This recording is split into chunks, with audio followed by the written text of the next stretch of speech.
दोस्तों फिर होने वाली है खेसारी लाल यादव के फिल्मों पर अवार्ड की बरसात।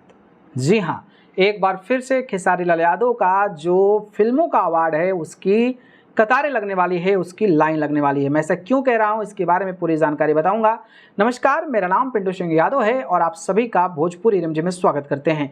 दोस्तों आपको पता होगा कि भोजपुरी इंडस्ट्री में तमाम जो है अवार्ड शोज होते हैं, जिसमें भोजपुरी इंडस्ट्री के तमाम बड़े दिग्गज कलाकारों को उनके काम जो किए होते हैं उसका जो है परिणाम मिलता है, नतीजा मिलता है और उनको जो है अवार्ड से सम्मानित किया जाता है। इस कड़ी में संजय भूषण पटियाला जो एक भोजपुरी के पीआर हैं, उन्होंने एक प्रेस कॉन्फ्रेंस किया और प्रेस कॉन्फ्रेंस में उन्होंने जानकारी दिया कि भोजपुरी अवार्ड और पर फिल्म पीआरपी संजय भूषण पटियाला ने विभाग सामने आया है और ये जो है ग्रीन सिनेमा अवार्ड है जो कि 16 जुलाई को मुंबई में आयोजित किया जाना है। यानी कि मुंबई में जो है इस अवार्ड शो का आयोजन किया जाएगा जिसका नाम है green cinema awards. Bhojpuri award है जिसमें भोजपुरी इंडस्ट्री के तमाम दिग्गज कलाकार पहुंचेंगे, जिसमें भोजपुरी फिल्में, भोजपुरी के बेस्ट कोरियोग्राफर, भोजपुरी के फिल्म सिनेमेटोग्राफर, भोजपुरी फिल्म के अभिनेत्री, अभिनेता, सिंगर, परफॉर्मेंस, तमाम जो चीज़ें हैं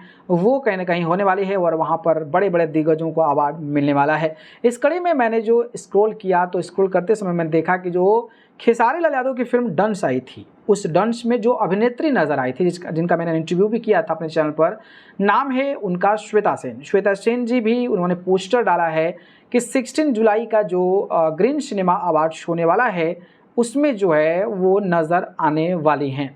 मुंबई में अवार्ड शो होगा तो भाई श्वेता सेन जी ने अगर ये फ़ोटो डाला है तो इसका मतलब ये है कि भाई खेसारी लाल यादव जी की जो फिल्म डंस है उसको भी बड़े बड़े अवार्ड्स जो हैं वो कहीं ना कहीं मिलने वाले हैं। उसको लेकर इंतज़ार रहेगा किसको बेस्ट सिंगर, किसको बेस्ट फीमेल सिंगर, किसको बेस्ट एक्टर का अवार्ड मिलता है, इस पर भी नज़र बनी रहेगी। तो बने रहिएगा चैनल के साथ, जैसे ही बाकी अपडेट्स आएंगे मैं आपको बताऊंगा, तो चैनल के साथ जरूर जुड़े रहिएगा। ठीक है, धन्यवाद।